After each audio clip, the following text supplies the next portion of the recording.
신앙을 고백할 수 있도록 하나님께서 말씀을 주셨어요. 신앙을 고백할 수 있도록 말씀을 주셨어요. 그 말씀을 정리하고 요약하고 핵심을 갖고 고백할 수 있도록 사도신경을 우리에게 주셨다는 것을 아실 필요가 있어요. 그래서 사도신경은 너무 중요한 것이고 여기에 믿음의 힘이 있다 하는 점을 확신하셔야 돼요. 자, 지난번에도 잠깐 살펴보았지만 우리는 가장 심각한 위기가 정치적, 도덕적 혹은 문화적 위기가 아니라 영적 위기, 다시 말해 신학적 위기임을 명심해야 한다.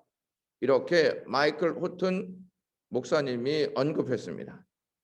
이 시대의 진짜 위기는 영적 위기다 하는 점을 아셔야 돼요. 영적 위기는 무엇이냐면 우리의 신앙이 고백되어지지 않기 때문에 나타나는 현상이다. 이렇게 말씀드릴 수 있어요. 자, 우리가 스스로 기독교인이라고 분명히 말하지 않는다는 것이 바로 진정한 위기다.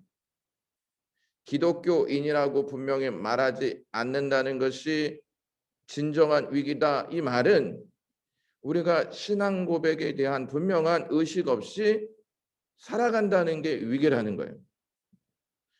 교회는 다니는데 신앙 고백이 우리의 삶으로 나타나지 않기 때문에 위기다 이렇게 말씀드릴 수 있습니다.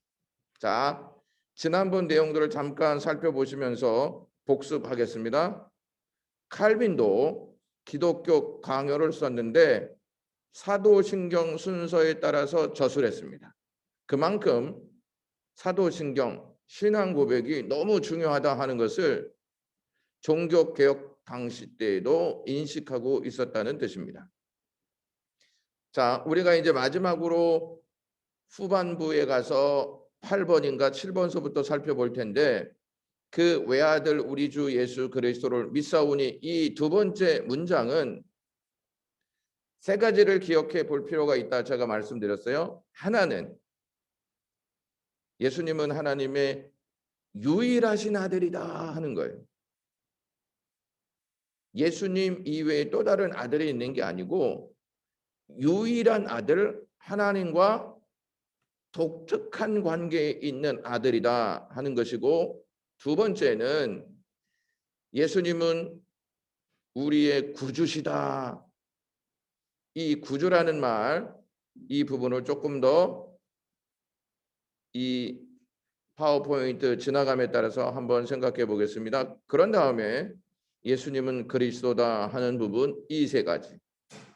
예수님은 하나님의 유일하신 아들, 예수님은 구주, 예수님은 그리스도다. 이것을 잘 기억하시면서 이 부분을 고백하는 것이 좋습니다. 지난번에 고백 교회에 대해서 여러분들에게 잠시 말씀드렸습니다. 고백 교회가 히틀러 정권에 대항하여서 신앙 고백을 통하여서 우리는 성령 안에서 바른 믿음을 갖고 히틀러 정권이 옳지 않는 내용을 주장한다면 거기에 맞서겠습니다 하는 고백교회의 선언서를 우리가 같이 나누었습니다. 자, 이러한 선언서를 나누었다는 것은 죽을 수도 있다는 뜻입니다. 죽을 수도 있는 상황에서 그들의 고백은 거기에 주눅들지 않고 믿음으로 선언하였다 하는 것 참고하시면 좋겠습니다. 자, 여기 고백교회와 바르멘 신학선언에서 우리가 주의 깊게 살펴보셔야 할 것이 성경이 우리에게 증언하고 종교개혁의 신앙 고백서들에 반복적으로 나타난 것 같이 독일 복음주의 교회의 신성한 기초는 예수 그리스도의 복음이다 하는 것입니다. 예수 그리스도의 복음. 그러니까 히틀러 정권보다 더 중요하고 가치 있는 일은 예수 그리스도의 복음이라는 뜻이에요. 이 복음으로 히틀러 정권과 맞서 싸우겠는데 만약에 히틀러 정권이 이 복음을 짓누르려고 하고 거짓으로 이 나라를 움직이려 한다면 우리는 복음으로 맞서겠다. 왜냐하면 우리가 믿는 그리스도께서 지금도 역사하기 때문이다 하는 믿음을 그들이 갖고 있었습니다. 하나님을 아는 방법에 대해서 같이 살펴보지 않았습니까? 이성과 논리, 지식으로 하나님을 아는 방법도 있고, 감성을 통해 아는 방법도 있고, 실천을 통해 아는 방법도 있고, 신비를 통해 아는 방법이 있는데, 여기에서 이 신비는 그리스도를 통해서 하나님을 아는 거예요. 그리스도 안에서 하나님을 아는 거예요. 그리스도 안에서 하나님을 알아갈 때 이성과 논리와 감성과 실천이 주지 못하는 깊은 하나님의 역사를 경험하고 알게 되어집니다. 자, 이 부분은 넘어가고 이제 저희가 살펴보아야 할 부분들을 한번 살펴보겠습니다. 여기에서 주님은 우리의 구주이십니다 할 때 예수님을 퀴리오스라고 불렀어요. 퀴리오스.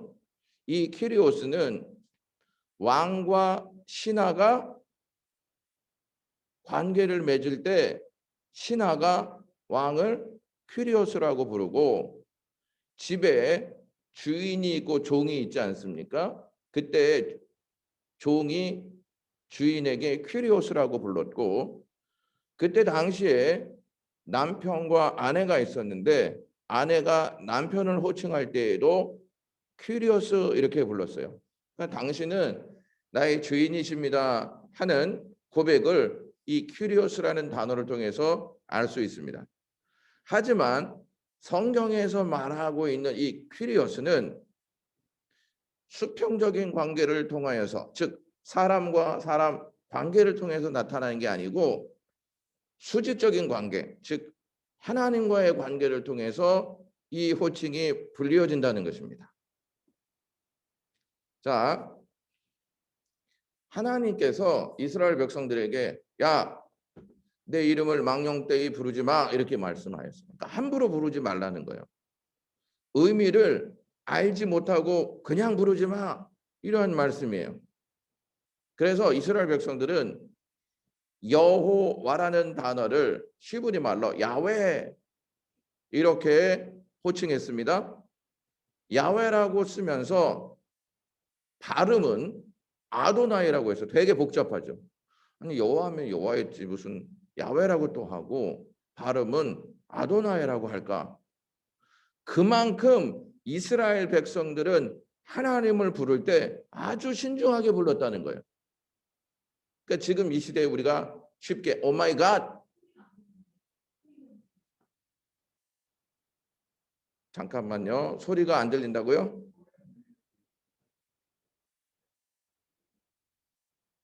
자, 소리는 다 들리는데 영상이 안 나오나요?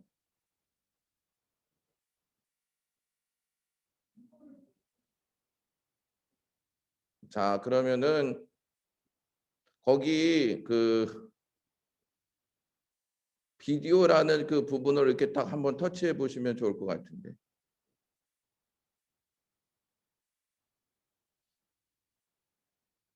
일단 네, 진행하도록 하겠습니다. 그만큼 이 시대에는 하나님을 함부로 부르는 경우가 있어요. 하지만 이스라엘 백성들은 출애굽기 20장 이 7절 말씀을 기준으로 해서 함부로 부르지 않았어요. 자, 그런데 이스라엘 백성들이 바벨론으로 끌려가잖아요. 거기서 이방 나라의 삶을 살잖아요. 이방 나라의 삶을 사니까 자꾸 무엇을 잊어버리냐면 모국어를 잊어버려요. 히브리어. 저희가 일본에 지배를 당하였잖아요.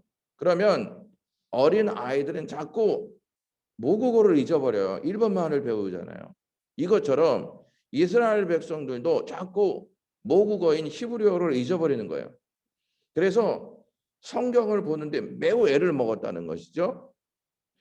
그것을 안 사람들이 예수님이 태어나시기 300년 전에 70인들이 모여서 히브리어 성경을 헬라어로 번역하여서 내놓았습니다. 왜?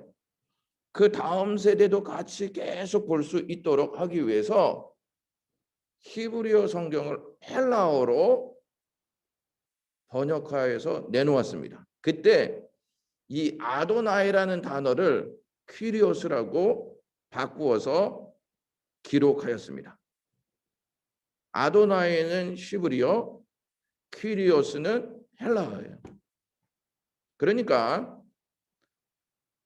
구약 성경의 하나님이 곧 예수님이세요. 예수님이 구주시다 이 말은 주인이시다라는 뜻도 있지만 구약에 세계를 창조하시고 만왕의 왕이시고 세상을 주관하시는 하나님이십니다. 이러한 뜻이에요. 이거를 고백한다는 게 왜 중요하냐면 그 당시에 로마의 황제가 퀴리오스였어요. 퀴리오스는 그 당시에 로마의 황제는 신으로 섬김을 받는 대상이었어요. 로마 황제를 위한 신전이 있었어요. 그만큼 로마 황제는 신이었어요. 로마 황제만 퀴리오스라는 존재, 퀴리오스라는 능력을 가지고 있다고 그 당시의 사람들은 생각을 하고 있었어요. 이것을 깨는 역사가 무엇이냐면 예수님은 퀴리오스다. 예수님은 신이시다. 예수님은 우리의 주인이시다.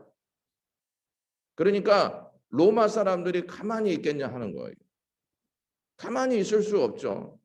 여러분, 신이 둘이면 안 되잖아요. 그래서 로마로부터 막대한 핍박과 고난을 받았던 사람들이 그리스도인들이었습니다. 자, 사도행전 2장 36절에 그런즉 이스라엘 온 집은 확실히 알지니 너희가 집에 십자가에 못 박은 이 예수를 하나님이 주와 그리스도가 되게 하셨느니라. 하나님이시라는 거예요. 그러니까 예수님은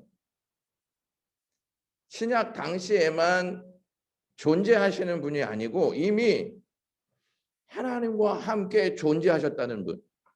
이분이 예수님이세요. 이 부분에서 좀 어려울 수 있어요. 예수님은 역사 한 기점에 등장하신 분이 아니고 시간이 시작되기 이미 전부터 하나님과 함께 하셨던 하나님이시다. 이것을 이 부분에서 우리가 알 수가 있습니다.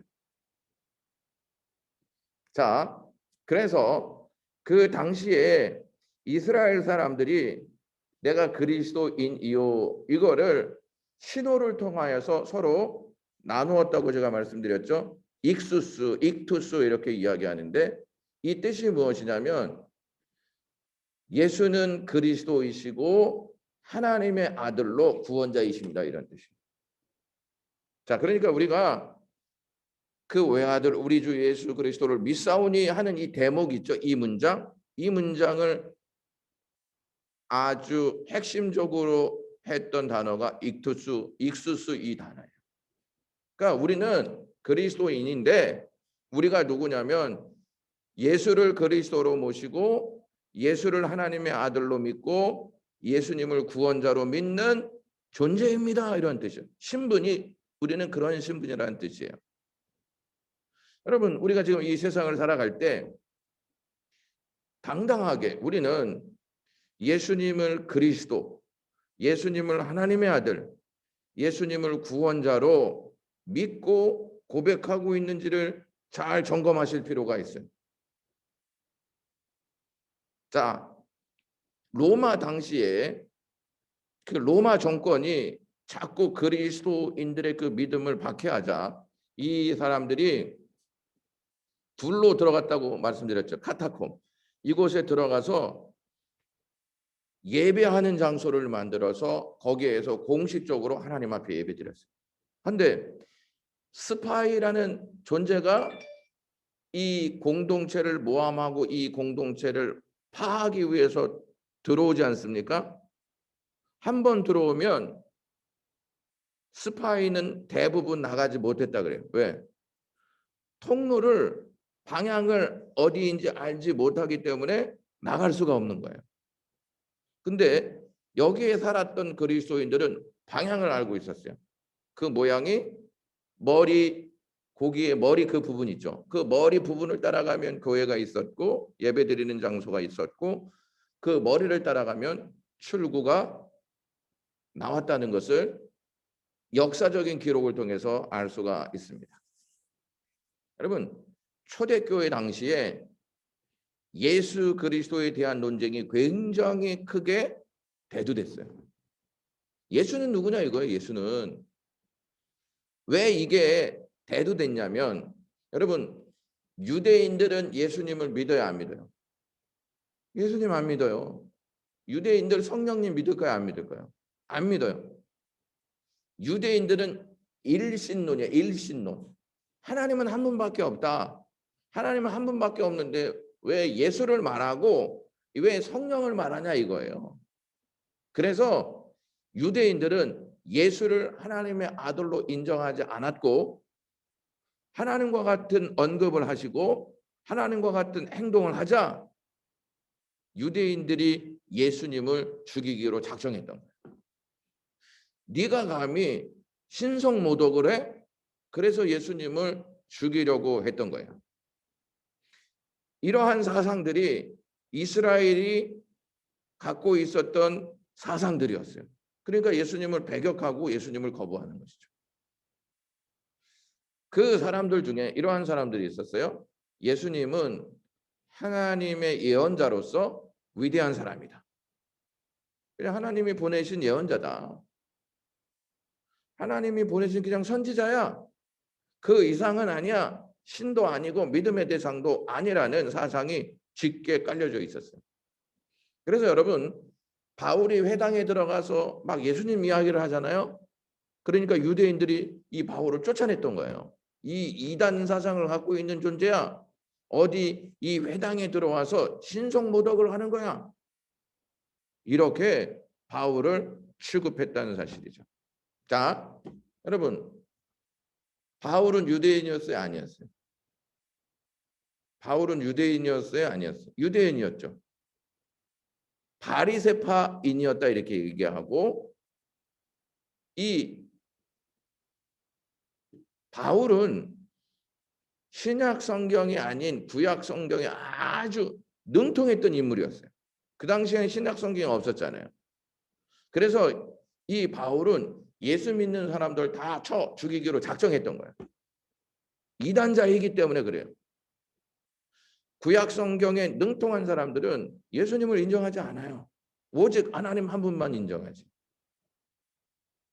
예수님은 하나님이 아니시다 하는 사상을 갖고 있었기 때문에 그런 행동을 하는 것입니다.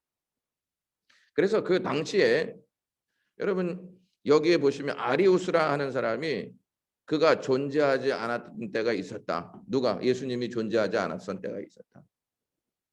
이거는 진리가 아니고 이거는 예수님을 부인하는 모습입니다. 왜 이 말을 했냐면 예수님은 온전한 신성을 가지고 있는 존재가 아니라는 거예요. 즉 하나님이 아니라는 거예요. 그래서 이 아리우스는 이단으로 딱 정제되어집니다. 이단으로 정제되어지는데 이 사람이 그냥 앉아서 이런 주장을 한 게 아니고 그 당시에 애굽에 있는 알렉산드리아 이 지역에 시장이 있었어요. 시장에 다니면서 막 이렇게 주장했던 거예요. 그러면 이 아리우스의 주장을 듣고 있었던 사람 중에 많은 사람들이 이 사람의 주장을 믿었을까요? 안 믿었을까요? 믿었어요. 믿었어. 그런데 아타나시우스라 하는 사람이 있어요. 이 사람이 그분은 피조된 게 아니다. 만들어진 분이 아니다. 이분은 나셨기 때문이다. 이렇게 말해요. 자, 우리 권사님이 희진이를 낳잖아요. 그렇죠? 인간이에요? 인간 아니에요? 인간이죠. 인간이 인간을 낳았으면 인간이지. 인간이 인간을 나는 게 정상이잖아요. 인간이 짐승을 하면 이상한 거잖아요. 하나님이 예수 그리스도를 낳으셨다. 그래서 이분은 하나님이시라. 이러한 주장을 아타나시우스가 합니다. 그래서 아타나시우스는 하나님과 본질이시다. 예수님은 인간 취급만 하지 말고 이분은 진정한 하나님이시며 진정한 인간이시다 하는 것을 아타나시우스가 이야기합니다. 그래서 우리 개신교, 특별히 하나님을 믿는 우리들은 예수님은 참 하나님이시고 참 사람이다. 100% 인간이고 100% 하나님이시다. 이 내용을 성경을 통해서 우리가 확신하셔야 돼요. 이단들이 공격할 때 예수님 가지고 공격하는 많은 이단들이 있습니다. 그 이단들의 형태를 보면 예수님은 신성을 갖지 않았다든지 예수님은 인성을 갖지 않았다. 요 두 부분 가지고 항상 논쟁하려고 하고 항상 그 둘 중에 하나를 부인합니다. 그러니까 이단들이 와서 이러한 내용을 우리에게 딱 주장할 때 둘 중에 하나를 부인하거나 인정하지 않는다면 이단으로 확신하셔야 돼요. 예수님이 하나님이신 이유는 바다를 잔잔케 하셨죠.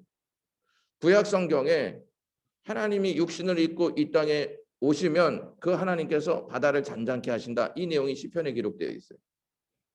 그리고 예수님이 죽은 사람을 일으키잖아요. 3명의 죽은 사람들을 일으키잖아요. 하나님이 아니고서는 생명을 줄 수 있는 능력이 없어요.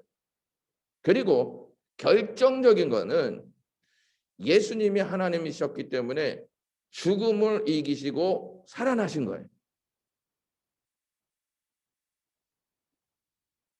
자, 그 외아들 우리 주 예수 그리스도를 믿사오니 할 때 여기서 그리스도로 믿습니다 하는 부분도 생각하셔야 돼요. 우리는 예수 그리스도 이렇게 이야기하잖아요. 그러면 아직까지 많은 분들이 예수가 성이고 이름이 그리스도로 알아요. 라스트 네임이 예수고 이름이 그리스도로 알아요. 예수가 이름이고 그리스도는 직분이에요. 문재인 대통령 하죠.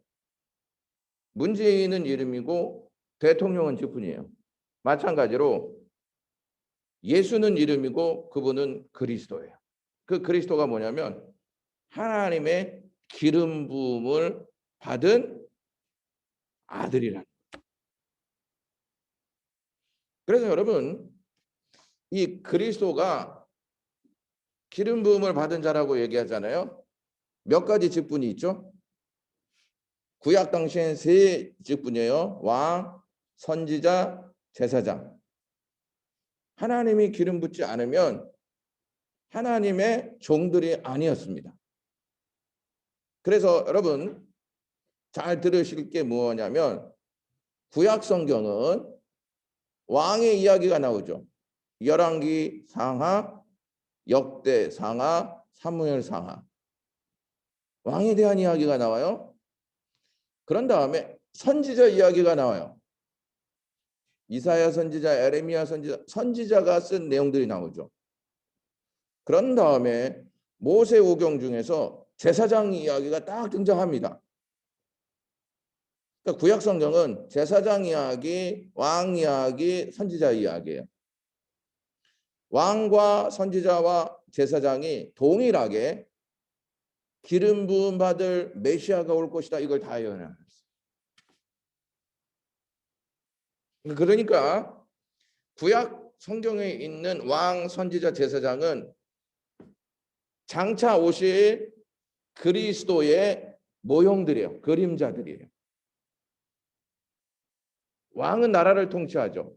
예수님이 오셔서 하나님의 나라를 말씀하세요. 그리고 예수님은 선지자 역할을 하세요. 내가 내 마음대로 말하는 게 아니고 하나님이 주신 말씀을 내가 너희에게 말한다. 요한복음에 나와 있는 말씀이에요.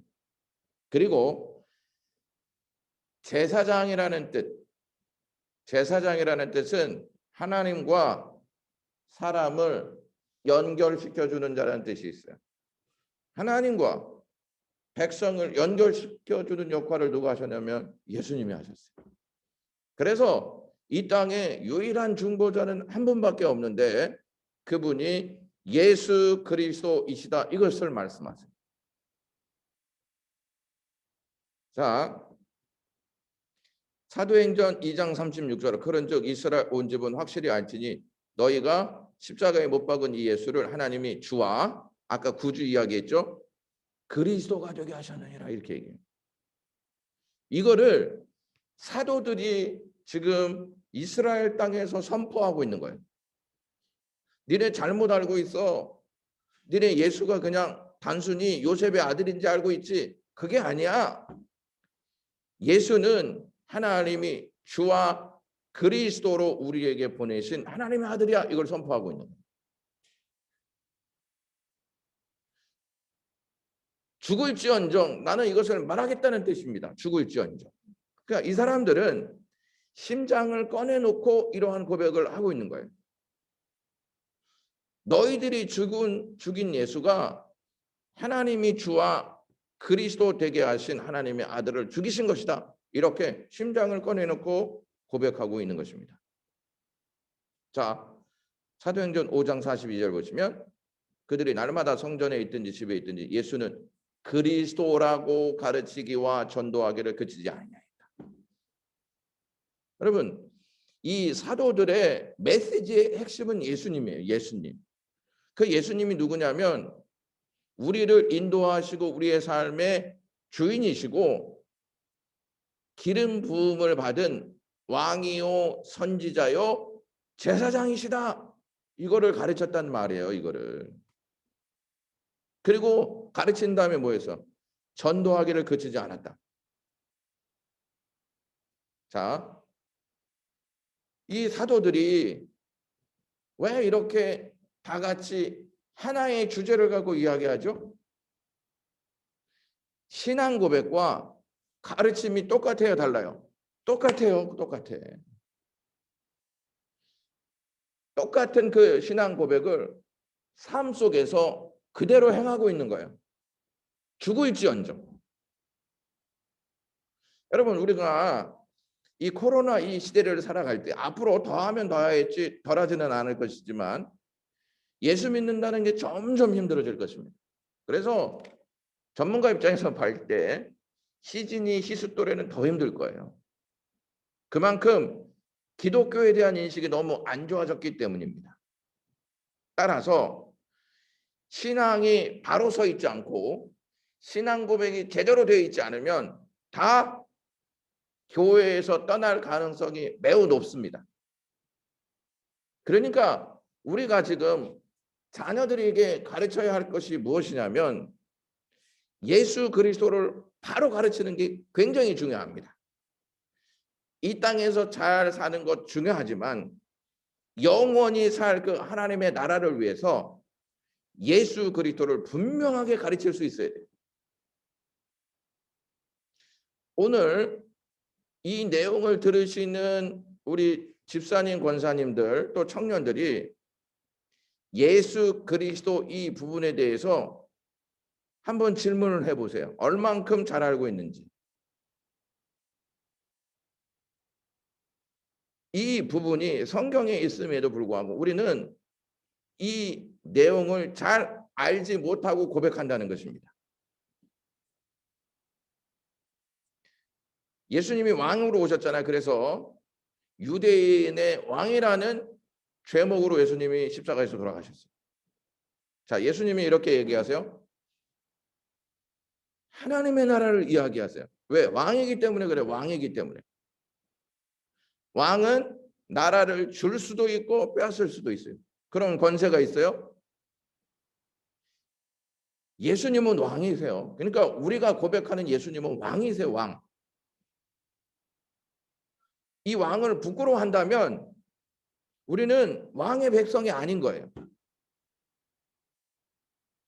예수님은 제사장이에요. 하나님과 우리와 연결시켜주는 제사장이에요. 만약에 이 예수를 거부한다, 하나님과 우리는 연결될 수 없음을 아셔야 돼요. 다리의 역할을 하고 계신 분이 누구시냐면 예수님이에요.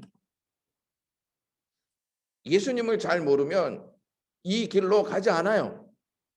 예수님이 우리에게 뭐라고 얘기하셨냐면 나는 길이다. 이 길이 뭐냐면 내가 하나님께 갈 수 있는 유일한 길이란 말이에요. 예수님이 아니면 절대 우리는 하나님과 하나 될 수도 없고 하나님 앞에 나아갈 수도 없습니다. 그런 다음에 선지자가 뭐냐면 하나님의 말씀을 받아서 전하는 직책이 선지자잖아요. 예수님을 알지 못하는 이유가 예수님의 말씀을 집중하지 못하기 때문에 하나님을 알지 못하는 거예요. 하나님의 소리를 그렇게 듣고 싶어 하잖아요. 하나님의 소리를.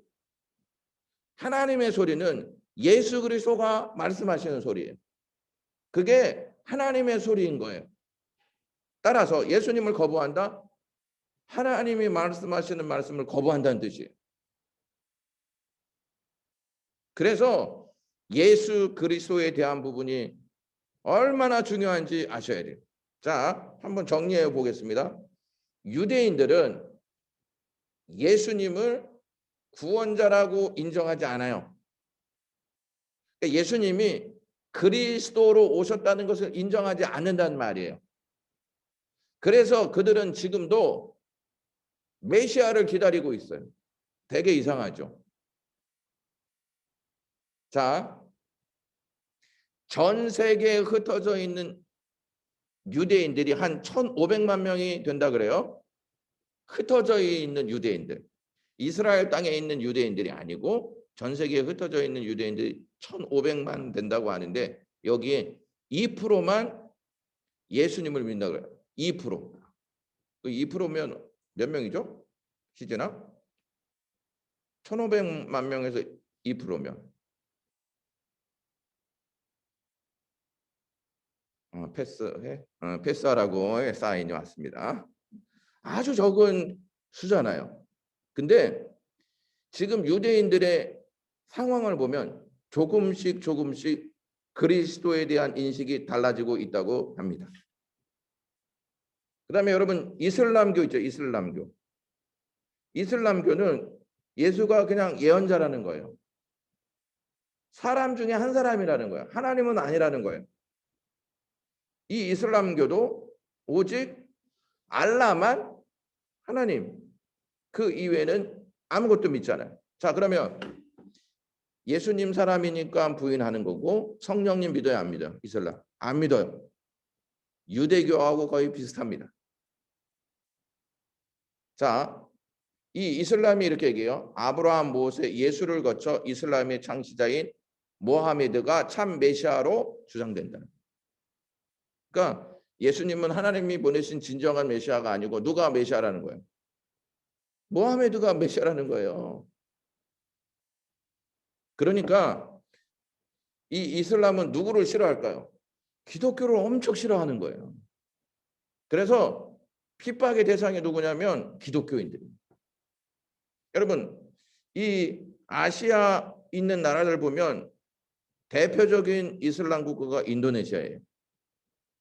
인도네시아의 이슬람 교인 수가 몇 명인지 아세요? 99%예요. 전 세계에서 제일 높은 비율을 가지고 있는 게 이슬람이에요. 누구를 공격하냐면 기독교를 공격해요. 왜? 그들은 우리를 이단으로 보기 때문에. 이슬람교도는 하나님이 언제 결혼을 했냐?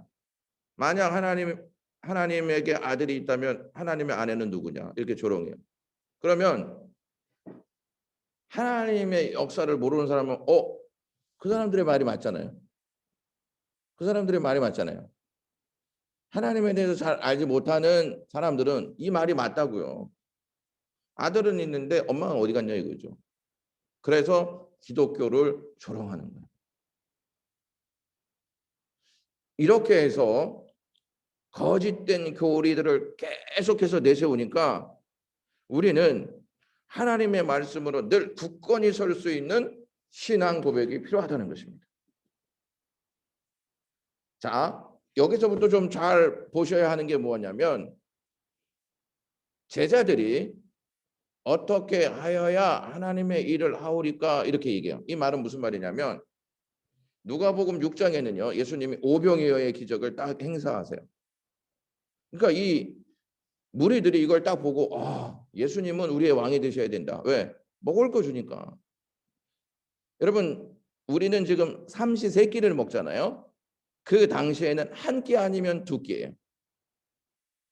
두 끼조차도 제대로 못 먹었단 말이죠. 이러한 상황에서 예수님이 배부르게 먹이시고 12광지를 딱 남기세요. 이걸 딱 경험하였을 때 예수님을 임금으로 삼자 해서 예수님을 임금 삼으려고 하는 분위기가 딱 조성됩니다. 그때 예수님이 그 자리를 딱 떠나세요. 그리고 제자들과 함께 배를 타고 다른 지역으로 딱 건너가세요. 사람들이 찾아갔을까요? 안 찾아갔을까요? 찾아갔어요. 왜?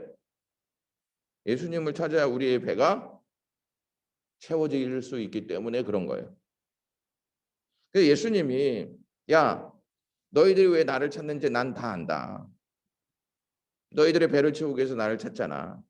그런데 나는 하나님의 일을 하기 위해서 온 거야. 딱 이렇게 얘기하세요. 그러자 제자들이 이렇게 얘기해요. 어떻게 하여 하나님의 일을 하오리까? 여기서 일이라는 단어가 복수형이에요. 복수형. 여러 가지 많은 일을 해야 합니까? 이런 뜻이에요. 예? 근데 예수님은 이렇게 얘기했어요. 하나님께서 보내신 일을 믿는 것이 하나님의 일이니라. 여기서 일이라는 요 단어가요. 단수형으로 나와 있어요. 그게 뭐예요? 하나님의 일은 다른 것보다 하나님이 보내시는 예수님을 믿는 것.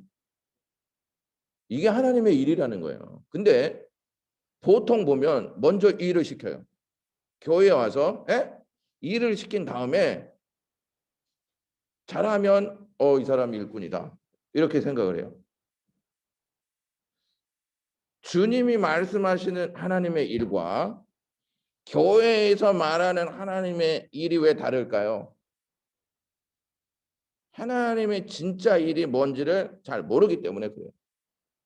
그러니까 새신자들이 오면 먼저 일을 시키기보다 예수님이 누구이신지를 정확히 알려줘야 되고 그들이 믿음 안에 굳건히 설 수 있는 자리를 교회가 마련해 준 다음에 그 믿음을 가지고 일할 수 있는 자리를 주어야 한다는 거예요. 믿음이 없잖아요. 그러면 자꾸 관계로 일하려고 하고 저 사람이 나를 인정해 주지 않으면 속된 말로 삐져서 교회를 떠나요. 그러면 이 사람은 믿음을 갖는 자세일까요? 믿음을 갖지 않는 자세일까요? 믿음을 안 갖는 자세예요. 누가 그렇게 만든 거예요?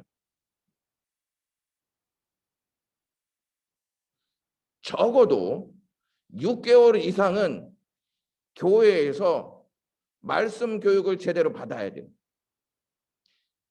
다른 교회에서 왔더라도 그 분의 신앙적 정체성과 신앙적 기반이 어떤지를 분명히 알아야 돼요. 과거에 어떤 분이 이제 교회로 왔는데 막 일을 시키는 거예요. 제가 개인적으로 지켜보고 시키는 것이 맞습니다. 이렇게 말씀을 드린 적이 있어요. 근데 그것이 수용되지 않았어요. 나중에 그분은 교회 문제를 일으키고 떠나버렸어요. 중요한 것은 하나님의 일은 먼저 믿음으로 시작할 수 있는 기반을 만들어주는 게 하나님의 일인 거예요. 자, 이 사람이 누구냐면 키에르 케고르라는 덴마크의 철학자예요. 덴마크의 철학자가 어떠한 내용을 말했냐면 예수님이 왜 인간이 되셔서 오셨냐 이거예요. 하나님이 왜 육신을 입고 이 땅에 오셨냐는 거야. 이거를 이분이 아주 적절한 예화를 통하여서 딱 알려줬어요. 그게 뭐냐? 임금 한 사람이 있었어요. 임금이 이제 평민의 의상을 입고 정찰을 딱 나가요. 정찰을 딱 나갔다가 한 하녀를 딱 보고 사랑에 빠지게 됩니다. 한 하녀를 보고. 그리고 이제 정찰을 마치고 딱 복귀합니다. 왕궁에 들어와서 왕복을 입었는데 자꾸 그녀 생각이 나는 거예요. 그래서 사랑병에 앓기 시작했어요. 이것을 이제 신하들이 딱 보고 있다가 왕이시여, 왜 그렇게 근심을 하시고 왜 그렇게 식사도 제대로 안 하시면서 힘들어 하십니까? 이렇게 물었어요. 왕은 자기의 속내를 조금 알리고 싶은데 왕으로서 권위, 왕으로서의 자세가 그 신하들에게 잘못 비칠까 봐 걱정을 굉장히 많이 했던 거예요. 하는 수 없이 이야기를 했어요. 내가 이렇게 해서 정찰을 나갔다가 한 하녀를 만나는데 그 여인이 자꾸 생각나고 내가 그 여인을 내 가슴에 품게 되었다. 이렇게 이야기하자 그 신하가 웃으면서 아니 왕이시여, 당신은 당신의 권세로 그 하녀를 왕궁으로 데리고 오면 되지 않겠습니까? 뭐 그렇게 그거 가지고 힘들어 하십니까? 그러자 이 왕이 화를 냈습니다. 네가 내 사랑을 알아? 내가 얼마나 그 여인을 어떠한 자세로 사랑하는지 네가 알아? 만약에 내가 왕으로 가서 그 여인을 강제로 데리고 온다. 그건 사랑이 아니야. 그리고 그 여인의 마음속에는 두려움이 있을 거야. 내가 그 짓을 해야 되겠니? 하고 그 신하를 쫓아냈습니다. 그리고 고민하다가 왕복을 벗고 평민복으로 갈아입고 그 여인을 찾아가서 사랑을 고백하고 그 여인과 함께 살았다는 이야기입니다. 하나님은 우리를 이렇게 사랑하신다는 것을 잊지 마셔야 돼요. 예수님이 그리스도로 이 땅에 오셨잖아요. 인간의 의상을 입고 오셨어요. 인간과 함께 사시려고 살을 가지고 오셨어요. 그리고 예수님은 당신의 피를 주기 위해서 육신을 입고 오셨어요. 여러분, 예수님이 육신을 입고 오지 않으시면 피 줄 수 있어요, 없어요? 피 줄 수 없어요. 예수님이 마지막에 내 살을 먹으라 이렇게 얘기했죠. 살도 줄 수 없어요. 피를 주고 살을 준다는 것은 생명을 준다는 말이에요. 예수님이 하나님이셨는데 육신을 입고 이 땅에 오셔서 우리에게 살과 피를 주셨어요. 그것은 예수님이 얼마나 우리를 사랑하셨는지, 왕권을 버리시고 이 땅에 오셔서 사랑으로 우리와 함께 사셨다는 것을 우리가 이 사건을 통해서 알 수 있습니다. 자, 여기에서 외아들은 여러 아들이 있는 것이 아니고 유일한 아들이에요. 유일한 아주 독특한 관계예요. 인간관계에서는 찾아볼 수 없는 독특한 관계고 우리 주의 주 하나님이세요. 우리의 인도자예요. 그 다음에 예수님은 우리의 구원자라는 뜻, 구원자. 그 구원자이기 때문에 우리를 구원하러 이 땅에 육신을 입고 오신 거예요. 자, 예수 그리스도를 믿습니다. 이 말은 우리가 증인된다는 말, 증인된다는 말. 그러니까 심장을 내어놓고 증인되겠습니다. 이런 뜻이에요. 제가 지난주 오후 찬양 예배 때 초대교회에서부터 지금까지 공식적으로 순교한 사람의 수를 언급해 드렸어요. 7천만 명이 7천만 명. 그런데 선교학자들은 비공식적으로 합한 수는 1억 명이 넘을 것이다. 이렇게 이야기해요. 여러분, 그 많은 숫자가 어떻게 해서 그렇게 순교할 수 있죠? 이러한 확신을 갖지 않고 신앙을 갖지 않았다면 1억 명이나 되는 수가 죽어가면서 고백할 수 있냐 하는 거예요. 자, 그렇다면 이 시대를 살아가는 우리가 그 외아들, 우리 주 예수 그리스도를 믿는다고 하면서 어떠한 자세를 가지고 믿고 있는지를 생각해 보셔야 돼요. 단순히 입으로만이 아닌 우리의 삶을 통해서 분명하게 증거되어야 합니다. 앞으로 분명히 자녀들이 힘들 거라고 했잖아요. 힘든 상황 가운데에서 신앙 고백이 제대로 되면 그 어려움 속에서도 예수님을 증언하는 삶이 자녀들에게 분명히 세워질 수 있다는 것이죠. 그래서 무엇보다 중요한 게 무엇이냐면 부모들이 어떠한 신앙을 가지고 있고 어떠한 신앙을 고백하느냐가 매우 중요하다는 거예요. 자녀는 누굴 닮죠? 자녀는 부모를 닮아요. 어느 분은 정인이가 저를 닮았다 그러고 어느 분은 정서가 저를 닮았다 그래요. 뭐 자녀니까 닮을 수 있겠죠. 근데 닮긴 닮았는데 이 표정 있죠. 깜짝깜짝 놀랄 때가 있어. 저랑 똑같을 때가 있어요. 우리의 신앙 고백이 자녀들에게 반드시 물려진다는 것을 아셔야 돼요. 나만 잘 믿으면 되지가 아니에요, 이제는. 우리 부모들이 자녀를 잘 양육해야 되는데 내 자식이라고만 생각하면 큰 오산이고 하나님이 주신 내 자녀들, 하나님의 자녀들을 어떻게 키울 것인지 여기에 굉장히 주목하실 필요가 있어요. 보통 부모들은 자녀에게 다 진다고 생각을 다 진다고. 지는 게 맞는 것 같아. 지는데 절대 지지 마셔야 될 게 한 가지가 있어요. 그게 뭐냐면 신앙이야, 신앙. 여러분들의 신앙 여하에 따라서 자녀들이 앞으로의 자기의 신앙을 기준으로 삼고 나갈 수 있다는 거예요. 자, 이 신앙이 부모의 신앙이 자녀들에게 비춰줄 때 담고 있는 믿음이 비춰져요. 마음에 담고 있는 내용이 비춰진다는 것이죠. 신앙이 비춰져요. 신앙이. 부모가 가지고 있는 그 고백들이 자연스럽게 비춰져요. 그래서 늘 우리는 내가 가지고 있는 믿음이 어떠한 믿음인지를 반드시 생각하셔야 돼요.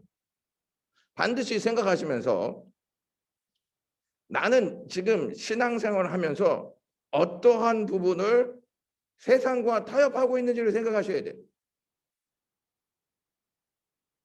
그냥 구렁이 담 넘어가듯이 이렇게 넘어가셔서는 안 돼요. 아, 우리 부모는 이 경우에 타협하지 않으신다. 우리의 부모는 이 상황 가운데에선 절대 믿음을 내려놓지 않으신다. 나도 이렇게 살아야 되겠다 하는 다짐들이 부모의 신앙을 통해서 분명히 알게 되어져요. 목회자의 역할은 뭐냐면 자꾸 신앙 고백을 할 수 있게끔 하나님의 말씀을 채워주는 것이 목회자의 역할이고, 목회자의 역할은 목회자가 하나님을 섬기면서 신앙 고백을 할 때 성도들이 그 신앙 고백을 따라하고 삶 속으로 옮겨지는 통로가 되어져요. 그러므로 성도님들이 무엇보다도 잘 배우셔야 할 게 있어요. 그게 뭐냐? 신앙 고백이에요. 신앙 고백. 이 부분이 매우 어려울 수 있어요. 매우 어려울 수 있는데 이 부분을 우리가 굳건히 세워놓지 않으면 우리는 점점점 그리스도가 원하는 신앙에서 멀어질 수 있는 가능성이 매우 높다는 사실이에요. 여러분, 저희가 첫 번째 문장, 두 번째 문장 지금 같이 나눴잖아요. 이 두 문장을 하는데 지금 몇 주가 지났는지 몰라요. 여기에는 우리가 생각했던 그 이상들이 담겨져 있는 고백들이에요. 그래서 이 내용을 알고 고백하는 것과 이 내용을 모르고 고백하는 것은 너무나 다르다 하는 점을 아실 필요가 있습니다. 자, 오늘은 여기까지 하시고 혹시 질문 있으시면 질문을 좀 하시면 좋을 것 같습니다. 질문하실 거 있으면. 이제 그 우리 성도님들 중에서는 목사님 혼자 막 달려왔기 때문에 잘 모르겠습니다. 이렇게 생각하시는 분들이 혹여나 있을 것 같아요. 제 생각에는. 아니면 뭐 질문보다 제가 몰랐던 부분이 이 부분인데 좀 더 구체적으로 설명해 주시면 어떨까요? 하는 내용이 있으면은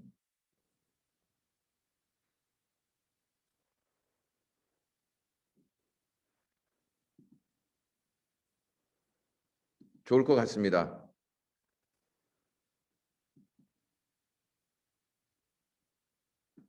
야, 선영? 네, 네. 선영 뭐 어디 갔다 온 거야? 아니면은 저 열심히 오늘 필기하면서 들었습니다. 얘기를 하고 네. 또 몰랐던 부분 어, 아니면은 질문 있으면 네. 이제 여기서 한숨이 나온다는 거는 굉장한 네. 부담이 되는 거겠지? 네, 오늘 저기 초반에 응. 그 예수 그리스도의 복음을 이제 그 할 때 저희가 네 가지를 통해서 또 음, 깨닫게 알게 되는 경로들이 있다고 하셨는데 음, 어쨌든 그것들이 다 이제 그리스도를 통해서 알게 된다는 것이 음, 또 너무 새삼 놀라웠고 참 네. 역시 하나님은 음, 인격적이시다, 성령님은 인격적이시다 하면서 또 제 음. 안에 연약함을 깨달았습니다. 그래요? 네, 전 치토스를 잊어가지 못하겠네요. 그 치토스는 어디 갔습니까? 김은정. 치토스 오늘 좀 일이 바쁘다고 해요. 아니야, 내 전문가 입장에서 봤을 때 치토스는 네, 오늘 치토스 먹으러 간 것 같아. 지난주에 너무 배고팠다고 하더라고요. 그러니까 치토스 먹다가 지금 때를 놓친 것 같아. 그러니까 아무도 치토스를 안 사주셔서 그러지 않았을까. 네, 다음에 제가 사주고 다음 주에 꼭 데리고 오도록 하겠습니다. 네, 제가 책망을 좀 하겠습니다. 네, 알겠습니다. 우윤, 네, 우윤이는 듣고 뭐를 질문할 거리들이 있겠어? 설명을 너무 잘해주셔서 질문은 없는데, 질문 없는데. 네, 제가 예수님을 아는 지식이 많이 부족하다는 걸 깨닫게 되고 있어요. 음, 음, 목사님, 어? 지금 외람되지만 저것이 바로 모범 답안이었네요. 그렇게 그래서 내가 이제 그 우윤이 네. 오면 치토스 사주려고 다음 주에. 사주시나요? 어, 네, 치토스 아니면 저도 토스트. 목사님, 어? 그렇네요. 설명을 너무 잘해주셔가지고, 때는 네. 지났어, 선영아. 그러니까요. 저는 늘 저 천국 열차는 늦지 않게 타겠습니다. 혹시 다른 질문 있으시면은 받고, 아니면 좀 더 천천히 갈까요? 아니면 이 스피드대로 갈까요? 권사님. 어, 음. 저는 이 스피드 좋습니다. 근데 강영근 권사님 이야기도 좀 듣고 싶습니다. 그래서 제가 지적을 했습니다. 아니 같은 어린이집이라고 굉장히 지금 이게 네, 좀 편파적인 것 같은데. 네네네. 어린이집 저희가 서로 또 끌어주거든요. 강현 이제 미리 권사님이 오기 성경 전에 공부 얘기했구나. 참석해라. 네, 뭐 이렇게 영광 해주시는데 저도 어린이집을 강현 권사님의 이야기를 친히 듣고 싶습니다. 그러니까 영광 어린이집을 보여주자 이제 이런 의도네. 아무 의미 없습니다. 우리 부원장님 대신에 우리 응? 스피드는 괜찮으세요? 우리 신혜경 권사님은, 우리 이현주 권사님은, 에? 떠돌아 이제 막 이제 어느 정도는 막 떠돌아 다닐 거예요. 그러면 이 시간이 지나면 이렇게 하나씩 이제 잡히게 될 거예요, 이렇게.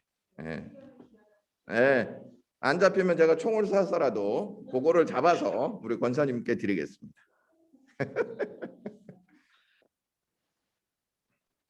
자, 그러면은 기도하고 마치도록 하겠습니다. 고마우신 하나님, 여러 가지 어려운 문제들도 있고 또 이해하지 못하는 부분들도 있습니다. 그러나 확실히 저희가 깨닫는 것은 예수 그리스도는 유일하시고 우리의 구주이시며 또한 우리의 구원자이시고 왕과 선지자와 제사장으로 이 땅에 오셔서 저희들을 하나님 나라로 인도하시는 분이심을 알게 하셔서 고맙습니다. 우리의 신앙의 고백이 힘이 되어질 수 있도록 저희들의 믿음을 항상 여시옵소서. 예수님의 이름으로 기도드리옵나이다. 아멘. 아멘. 고맙습니다.